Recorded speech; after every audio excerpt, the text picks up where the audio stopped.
Hello everyone, creative IT ইনস্টিটিউটের YouTube চ্যানেলে বরাবরের মতোই আপনাদের সবাইকে ওয়েলকাম জানাচ্ছি। আমি নাইম আদনান। আজকে আমি আপনাদের জন্য খুবই ইন্টারেস্টিং একটি টপিক নিয়ে হাজির হয়েছি, আর তা হলো কিভাবে আপনি যে কোনো ব্লগ ওয়েবসাইট বা ওয়েবসাইটের জন্য সহজেই বেস্ট কিওয়ার্ডগুলো খুঁজে বের করতে পারেন। আমাকে অনেকেই একটা প্রশ্ন করে থাকেন, আমার স্টুডেন্ট যারা আছেন তারা অথবা বাহিরের অনেকেই প্রশ্ন করে থাকেন যে আচ্ছা ভাইয়া, আমি একটা ব্লগ ওয়েবসাইট শুরু করতে চাচ্ছি। সেটা হতে পারে একটা অ্যাফিলিয়েট ওয়েবসাইট, সেটা হতে পারে একটা অ্যাডসেন্স রিলেটেড ওয়েবসাইট, বাট আমি বুঝতে পারছি না কোন ওয়েতে কিওয়ার্ডগুলো রিসার্চ করলে আমি আমার ওই কিওয়ার্ডগুলো নিয়ে খুব সহজেই র্যাঙ্কে যেতে পারবো। সো সেই টাফ যে বিষয়টা, এটা অনেকের জন্যই খুব টাফ। সো সেটাকেই আমি খুব সহজে ম্যানুয়ালি কিভাবে করে ফেলা যায় এবং খুবই অল্প সময়ে সেই বিষয়টা নিয়েই আজকে কথা বলবো। সো আমি এখানে কিছু লিস্ট করেছি, যেই লিস্টগুলো বা যেই প্রসেসগুলো মেনটেন করলে আপনি পারফেক্টলি খুব সহজেই সহজ কিওয়ার্ড খুঁজে বের করতে পারেন বা বেস্ট কিওয়ার্ডগুলো খুঁজে বের করতে পারেন, যেটা নিয়ে আপনি আপনার স্বপ্নের ব্লগ ওয়েবসাইট শুরু করতে পারেন। So let's get started. প্রথম যেই পয়েন্টটা আমরা এখানে দেখতে পাচ্ছি সেটা হলো আন্ডারসার্ভ ও less focus content on the first page of Google. আচ্ছা, এই বিষয়টা কি? এটা যদি আপনাদেরকে আমি এক্সাম্পল স্বরূপ বোঝাই, ধরুন আমি একটা নিশ চুজ করলাম, সেটা হচ্ছে বেবি স্ট্রলার। এখন আমার এইরকম একটা কিওয়ার্ড আমি পেলাম যে লাইক আমরা যদি লিখে সার্চ করি বেস্ট বেবি স্ট্রলার ফর, দেখি এখানে অনেকগুলো কিওয়ার্ড আমাদেরকে সাজেস্ট করছে গুগল। ধরুন আমরা একটা লং টেল কিওয়ার্ড নিয়ে কাজ করব, like best baby stroller for walking with dogs. Okay, so এটা হচ্ছে আমার কিওয়ার্ড। এই কিওয়ার্ডটাকে আমরা কেন লং টেল বললাম? আমরা সবাই জানি যে একটা কিওয়ার্ড যদি 4 ওয়ার্ড বা তার বেশি হয় সেটাকে আমরা লং টেল কিওয়ার্ড বলে থাকি। ওয়েল, সো এখন আমার এখানে যে বিষয়টা ছিল সেটা ছিল কি, আন্ডারসার্ভ ও less focus content on the first page of Google. তার মানে হচ্ছে আপনি যখন কোনো কিওয়ার্ড লিখে গুগলে সার্চ করবেন, ফার্স্ট পেজে যেই 10 জন আসবে বা যারা আসবেন তাদের ওয়েবসাইটে এমন কোনো কন্টেন্ট আছে কিনা যেই কন্টেন্টটা অ্যাকচুয়ালি এই কিওয়ার্ডের ডিমান্ড ফুলফিল করেনি। অর্থাৎ মানুষ এইখানে এই কিওয়ার্ডটা লিখে যা জানতে চেয়েছেন তারা ওই বিষয়টা নিয়ে লিখে নেনি, কিন্তু তারপরেও তারা র্যাঙ্কে চলে আসছেন, এইরকম ওয়েবসাইট পাওয়া যাচ্ছে কিনা। সো আমরা যদি একটু খেয়াল করি, আমরা এই ওয়েবসাইটগুলোতে একটু যাই, আমরা জাস্ট এগুলোতে এইভাবে একটার পর একটা যাচ্ছি। সো এইভাবে যাওয়ার পরে আপনি প্রত্যেকটা ওয়েবসাইট যদি খুঁজে খুঁজে দেখেন, লাইক আমি এই ওয়েবসাইটটাকে দেখব। আচ্ছা, প্রথম যে ওয়েবসাইটটাকে আমি দেখছি এইখানেই একটু যদি খেয়াল করেন, উনি লিখেছেন কি নিয়ে, 5 best dog stroller in 2022, right? But আপনি যদি একটু খেয়াল করেন আমরা কি লিখে সার্চ করেছি, আমরা লিখেছি এমন বেবি স্ট্রলারগুলো আমাকে দেখান, রাইট? এখন আমি চাচ্ছি বেবি স্ট্রলার, বাট সে লিখেছে কি নিয়ে, ডগ স্ট্রলার, বাট সে র্যাঙ্কে চলে আসছে। এখন এই রকম যেই ব্যক্তিগুলো বা যেই ওয়েবসাইটগুলো র্যাঙ্কে চলে আসছে তাদের অন্যান্য দিকগুলো যদি অনেক ভালোও হয়, তাকে কিন্তু আমরা আপাতত এই কিওয়ার্ডের জন্য কম্পিটিটর হিসেবে কাউন্ট করব না, কারণ সে এই বিষয়টা নিয়ে লিখেইনি। হয়তোবা গুগল এই রিলেটেড ভালো কোনো কন্টেন্ট পায়নি, অর্থাৎ আমরা যা লিখে সার্চ করেছি সেই রিলেটেড ভালো কোনো কন্টেন্ট পায়নি, তার জন্যই গুগল এইরকম একটা ওয়েবসাইট অর্থাৎ রিলেভেন্ট বিষয় নিয়ে হয়তোবা লেখালেখি করেছেন, এই টাইপের ওয়েবসাইটগুলোকে র্যাঙ্কে দিয়ে ফেলেছেন। সো বুঝতেই পারছেন যে এটা একটা লেস ফোকাস কন্টেন্ট, অর্থাৎ আমরা যেই বিষয়টা জানতে চাচ্ছি সেই বিষয়টা নিয়ে লিখিনি, তার কাছাকাছি বা রিলেটেড একটা টপিক নিয়ে সে লেখালেখি করেছে, তারপরেও সে র্যাঙ্কে চলে আসছে। এখন আমি যদি এই কিওয়ার্ডের উপর বেস করে এক্স্যাক্টলি এই কিওয়ার্ডের উপর ফোকাস করে একটা কন্টেন্ট দেই, তাহলে নিশ্চয়ই বুঝতে পারছেন যে গুগল আমাকেই প্রায়োরিটি দিবে। এখন এই কিওয়ার্ডের ডিফিকাল্টি যদি আমরা সবাই জানি, ডিফিকাল্টি বিষয়টা কি, একটা কিওয়ার্ড র্যাঙ্কে নিতে বিভিন্ন ওয়েবসাইট বা বিভিন্ন টুলস এইটা বিভিন্ন ওয়েতে মেজার করে থাকেন। সো এই ডিফিকাল্টি যদি অনেক বেশিও হয়, আমাদের কোনো প্রবলেম আছে? I don't think so. So আপনি খেয়াল করবেন যে এইরকম ওয়েবসাইটগুলো আসছে কিনা যারা অ্যাকচুয়ালি এই টপিকটাকে কাভার করেনি, কিন্তু তারপরেও তারা র্যাঙ্কে আছেন।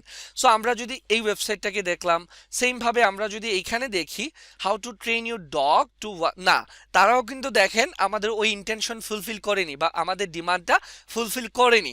সেমভাবে আমরা যদি এইখানে দেখি here are the best dog stroller, exactly ওনারাও কিন্তু লিখেছেন কি নিয়ে, ডগ স্ট্রলার স্ট্রলার নিয়ে। সো ওনারাও ডিমান্ডটা ফুলফিল করতে পারেনি।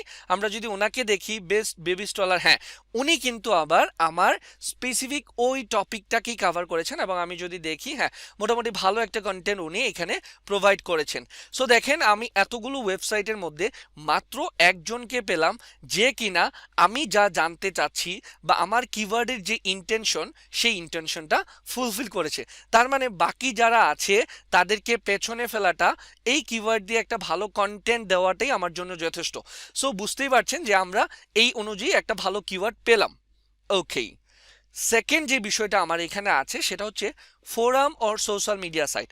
আমরা অনেক সময় এই বিষয়টাও খেয়াল করি যে আপনি কোনো একটা কিওয়ার্ড লিখে সার্চ করলেন, ওইখানে অনেক ফোরাম সাইট চলে আসে বা সোশ্যাল মিডিয়া চলে আসে, যেমনটা আমরা বলতে পারি Quora.com চলে আসলো, অথবা কোনো ফোরাম চলে আসলো, অথবা অনেক সময় ফেসবুক ইউটিউব চলে আসে। সো এখন কিওয়ার্ডের ইন্টেনশন কিন্তু ওই টাইপের সাইট না, আমরা চাচ্ছি একটা কন্টেন্ট পড়ার জন্য, রাইট, একটা ব্লগ পড়ার জন্য। বাট আমরা যদি একটু খেয়াল করি দেখি এখানে এই যে দেখেন সেকেন্ড যে ওয়েবসাইটটা community.baby center, আমরা জানি ফোরাম মানেই হচ্ছে একটা কমিউনিটি যেখানে মানুষ বিভিন্ন বিষয় নিয়ে কথাবার্তা বলে।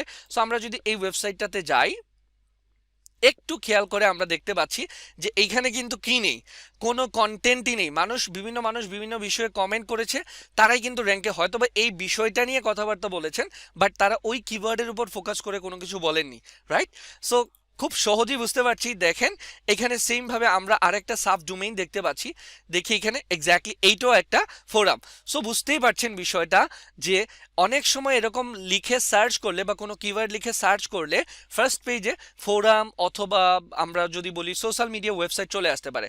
বাট কিওয়ার্ডের ইন্টেনশন যদি হয় ব্লগ রিলেটেড ওয়েবসাইট এবং যদি আপনার সামনে ফোরাম বা সোশ্যাল মিডিয়া ওয়েবসাইট চলে আসে, তার মানে ওই কিওয়ার্ডটা আপনার জন্য একটা সহজ কিওয়ার্ড বুঝে নিতে হবে।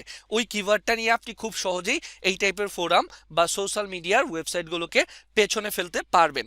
এখন এইখানে একটা বিষয় সবাইকে আমি ক্লিয়ার করে দিচ্ছি, সেটা হচ্ছে লাইক এইরকম যে ধরেন কিওয়ার্ডের ইন্টেনশনও আবার আপনাকে বুঝতে হবে। এখন কেউ যদি এইভাবে গুগলে গিয়ে লিখে সার্চ করে বেস্ট ওয়ালপেপার ফর উইন্ডোজ 10 বা ফর ল্যাপটপ, এখন খুব স্বাভাবিকভাবে বুঝতে পারছেন এইখানে গুগল কাদেরকে র্যাঙ্কে দিবেন, নিশ্চয়ই ইমেজ বেসড ওয়েবসাইটকে। এইটা নিয়ে যদি আবার আপনি ব্লগ লিখেন আপনাকে কিন্তু গুগল প্রায়োরিটি দিবে না। সো আপনাকে কিওয়ার্ডের ইন্টেনশনটা বুঝতে হবে যে মানুষ অ্যাকচুয়ালি এই বিষয়টা দিয়ে কি জানতে চাচ্ছেন। সো আপনি ওই বিষয়টার উপর ফোকাস করে একটা ব্লগ লিখে ফেলেন।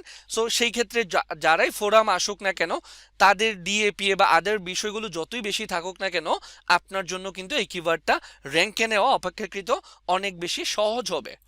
ওকে, থার্ড যে বিষয়টা আছে comparatively new sites on the top 10, অর্থাৎ আপনি যদি দেখেন এইরকম ওয়েবসাইটগুলো চলে আসছে যারা একদমই নতুন, হ্যাঁ লাইক খুব বেশি দিন হয়নি তাদের ওয়েবসাইটটা, বা তাদের ওয়েবসাইটের খুব কম সংখ্যক পেজ ইন্ডেক্স হয়েছে। সো তাদেরকে পেছনে ফেলাটাও আপনার জন্য অপেক্ষাকৃত সহজ হবে। লাইক আমরা যদি একটা এক্সাম্পল দেই, ধরেন এই ওয়েবসাইটের কতগুলো পেজ ইন্ডেক্সে আছে সেটা আমরা বের করতে চাচ্ছি। এইটা বের করার জন্য বিভিন্ন টুলস আছে, আপনি টুলস ইউজ করতে পারেন। এসইউ কোয়াক নামক একটা এক্সটেনশন আছে, সেটা দিয়ে আপনি চাইলে খুব সহজেই খুঁজে বের করতে পারেন। আর আমরা যদি ম্যানুয়ালি চেক করতে চাই, আমরা সেই ক্ষেত্রে এইভাবে লিখে সার্চ করতে পারি সাইট কোলন দেন ওই ওয়েবসাইটের domain with extension nothing else. So আমরা দেখতে পাচ্ছি হ্যাঁ ওনার মোটামুটি হিউজ অ্যামাউন্ট অফ পেজ কিন্তু ইন্ডেক্সে আছে। সো এইভাবে আপনাকে একটু খুঁজে দেখতে হবে যে অ্যাকচুয়ালি কম সংখ্যক পেজ ইন্ডেক্সে আছে এরকম ওয়েবসাইট আছে কিনা, বা একদম নতুন ওয়েবসাইট। আপনি চাইলে ওয়েবসাইটের এইজ যদি দেখতে চান, এইরকম একটা ওয়েবসাইট আছে, এটার নাম হচ্ছে স্ট্যাটসক্রপ। এই ওয়েবসাইটটাতে গিয়ে আপনি যেই ওয়েবসাইটের ডেটা দেখতে চাচ্ছেন সেই ওয়েবসাইটের লাইক babycenter.com আপনি জাস্ট ওনাদের ডোমেইনটা এখানে দিয়ে দিবেন। ওনাদের ডোমেইনটা দেওয়ার পরে আমরা এখানে যদি অ্যানালাইজে ক্লিক করি বা ডোমেইনটা দিলেই হবে, এই যে দেখেন তাদের সাইট এইজ এইখানে সব কিছুই দেখতে পাচ্ছেন, রাইট। সো এইটা দিয়েও আপনারা চাইলে এইজ দেখতে পারেন, বাট মূল বিষয়টা হচ্ছে তাদের ইন্ডেক্স পেজ যেন কম থাকে। ইন্ডেক্স পেজ কি আমরা সবাই জানি, ইন্ডেক্স পেজ মানে হচ্ছে যে গুগল তার কতগুলো পেজ গুগলের মেমোরিতে নিয়েছে বা ইন্ডেক্স করেছে। হ্যাঁ, ওয়েল এই তিনটা বিষয় হচ্ছে একদম ম্যান্ডেটরি। যদি দেখেন এই তিনটা বিষয় মেনটেন করে এইরকম কিওয়ার্ড আপনি পেয়ে গিয়েছেন, দ্যাট মিনস আপনি খুব সহজ একটা কিওয়ার্ড পেয়ে গিয়েছেন। এবং এটা মাথায় রাখবেন, এই বিষয়টা আগামী 2-3 বছর, অর্থাৎ এখন যেটা হচ্ছে 2022 চলছে, সো হয়তো বা আরও 3 বছর 2024-25 পর্যন্ত এই প্রসেসই কিন্তু আমরা খুব সহজে ম্যানুয়ালি কিওয়ার্ড খুঁজে বের করতে পারবো। ওয়েল আরও দুইটা বিষয় আছে এখানে, এগুলো ম্যান্ডেটরি না, বাট এগুলো থাকলেও আপনার জন্য কিওয়ার্ডটা অপেক্ষাকৃত সহজ হবে। তার মধ্যে একটা বিষয় হচ্ছে লেস নাম্বার অফ লিঙ্কস, অর্থাৎ আপনি যখন কিওয়ার্ডটা লিখে সার্চ করছেন, যদি দেখেন যে এটার লিঙ্ক কম আছে, অর্থাৎ তারা ব্যাক লিঙ্ক এই পেজের জন্য কম করেছে, এটা দেখার জন্য আমরা একটা এক্সটেনশন অন করে নিব। এটার নাম হচ্ছে মজবার এক্সটেনশন, লিখলেই চলে আসবে। অথবা আপনি Ahrefs এর হেল্প নিতে পারেন, ACMrush এর হেল্প নিতে পারেন, বাট ফ্রিতে আমরা এই এক্সটেনশনটা ইউজ করতে পারি। জাস্ট moz.com এ একটা অ্যাকাউন্ট তৈরি করে নিব। অ্যাকাউন্ট তৈরি করে এখানে যদি আমরা অন করে নিই তাহলেই দেখতে পারবো। আমরা জাস্ট এটাকে অন করে নিচ্ছি। এবার আমরা যদি আবারও গিয়ে এটাকে রিলোড করি তাহলে দেখতে পারবেন নিচে একটা বার অ্যাড হয়ে যাবে। হ্যাঁ, ওকে, সো এই যে দেখেন এখানে লিঙ্ক দেখাচ্ছে, আমরা দেখতে পাচ্ছি উনি মাত্র 3টা ব্যাকলিঙ্ক করেছেন, উনি 5টা করেছেন, উনি আবার অনেক বেশি করেছেন, 94, উনি 14, উনি 2, অর্থাৎ একদমই কম লিঙ্ক। এটার এক্স্যাক্ট রেশিও আমি বলবো না, বাট আমি বলবো যত কম লিঙ্ক, ধরেন 30টা 35টার কম লিঙ্ক আছে, এবং এই লিঙ্কগুলো আপনি একটু খুলে দেখতে পারেন এগুলো আসলে কোন টাইপের লিঙ্ক। সো যদি দেখেন যে এই লিঙ্কগুলো একদম কম আছে, তার মানেও ওই কিওয়ার্ডটা নিয়ে আপনার জন্য র্যাঙ্কে যাওয়াটা সহজ হবে। অ্যান্ড ফাইনালি যেটা আছে লো ডিএপিএ আর হচ্ছে ইউআরডিআর, যেটা আমরা এই স্টেপসে দেখতে পাই, সেটা হচ্ছে যে ডিএ এবং পিএ মানে হচ্ছে domain authority and page authority. Specific একটা পেজের অথরিটি হচ্ছে পিএ, এবং তার পুরো ডোমেইনের যে অথরিটি সেটাকে ডিএ দ্বারা বোঝানো হয়। যদিও এই ডেটা বেসিক্যালি বেস করে করা হয় হচ্ছে আপনার ব্যাকলিঙ্কের উপরে, এগুলো ইনক্রিজ হয়, তারপরেও এগুলো একটু দেখে নিতে পারেন যে এই বিষয়গুলো যত কম থাকবে, অর্থাৎ ডিএপিএ যত কম হবে আপনার জন্য ওই কম্পিটিটরটা তত ইজি হবে তাকে বিট করাটা। সো আশা করি আপনারা বুঝতে পেরেছেন যে কিভাবে খুব সহজেই manually without any kind of help, টুলসের কোনো ধরনের হেল্প ছাড়াই আপনারা কিভাবে ম্যানুয়ালি খুব সহজেই বুঝতে পারবেন কোন কিওয়ার্ডটা আপনার ব্লগের জন্য পারফেক্ট এবং কোনটা নিয়ে খুব সহজেই আপনি র্যাঙ্কে চলে যেতে পারবেন। সো এই ওয়েতে আপনারা যদি কাজ করেন, আশা করি খুব তাড়াতাড়ি আপনি আপনার স্বপ্নের ব্লগ ওয়েবসাইট শুরু করতে পারবেন। সো আজ এই পর্যন্তই, ইনশাল্লাহ পরবর্তীতে আবার সবার সাথে দেখা হবে, কথা হবে। সেই পর্যন্ত সবাই ভালো থাকবেন, সুস্থ থাকবেন। আরেকটা বিষয়, এই ধরনের টিউটোরিয়ালগুলো রেগুলার বেসিসে পেতে অবশ্যই আমাদের ইউটিউব চ্যানেলটাকে সাবস্ক্রাইব করে রাখবেন। ধন্যবাদ সবাইকে।